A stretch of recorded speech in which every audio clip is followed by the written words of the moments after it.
السلام عليكم، مرحبا بكم معايا اليوم ان شاء الله فيديو جديد. اليوم ان شاء الله غادي نقدم لكم فطائر بالجبن والفرماج والزعتر. صراحه كيجيو زوينين. بقاو معايا ان شاء الله باش نتعرفوا على مكونات العجين ومكونات ديال الحشوه.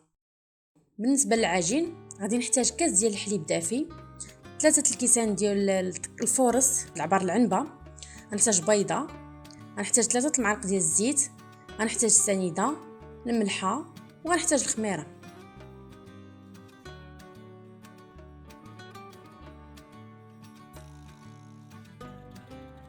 الملحه غادي ندير تقريبا نص معلقه صغيره ديال الملحه.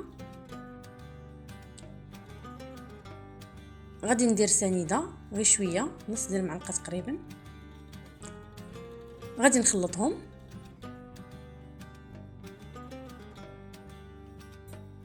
الخميره غادي ندير معلقه صغيره عامره، غنضيفها على الحليب دافي وغندوبها في داك الحليب.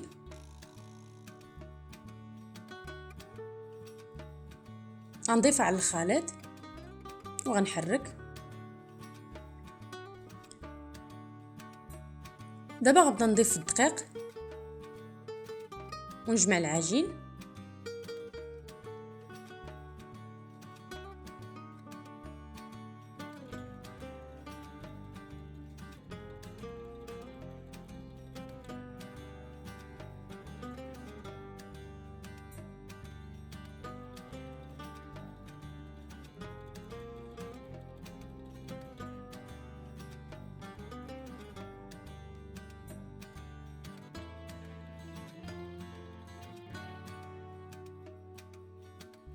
كما شفتوا معايا كتكون بهذا الشكل رطبه.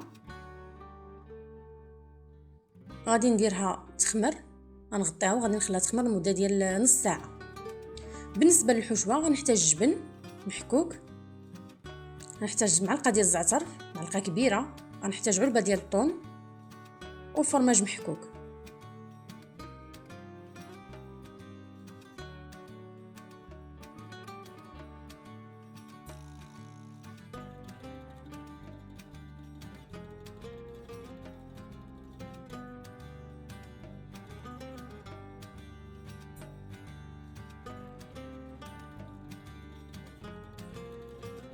ها العجينه خمرات، نبداو دابا باش نبداو نشكلو.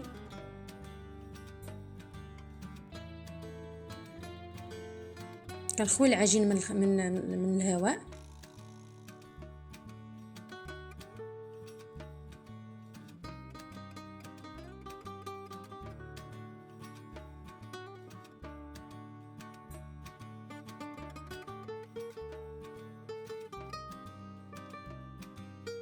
صافي من بعد ما كورتهم غادي نخليهم يرتاحوا 5 دقائق. دابا ان شاء الله غادي نبداو باش نطلقوا العجينه ونشكلوا الفطيره ديالنا ان شاء الله.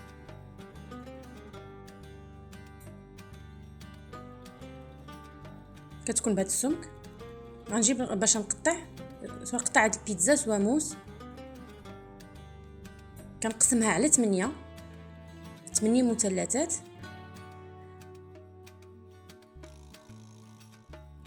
وتنشرطها 3 شريطات، كل مثلث كنشرطو 3 ديال الشريطات. ما كنوصلش للقنت، كنشرط غير تقريبا الوسط كيف ما هو موضح في الصوره.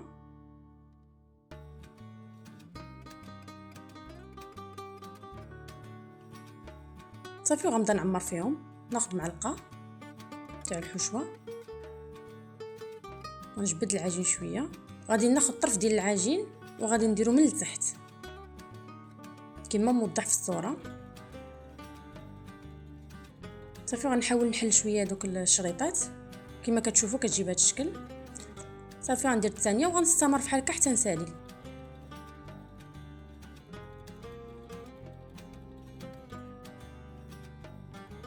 صافي من بعد ما شكلتهم كما شفتوا جبت صفر ديال البيضه وغادي نبدا ندهن فيهم. من بعد ما دهنتهم غندخلهم مباشره للفران يطيبوا. نشعل من الفوق ومن التحت على درجه حراره 180، نخليهم حتى يتحمروا. ها الفطائر ديالنا طابو، صراحه كيجيو زوينين. كنتمنى ان شاء الله الفيديو ديال اليوم يكون نال الاعجاب ديالكم، ونتلاقاو ان شاء الله في فيديو جديد، والسلام عليكم.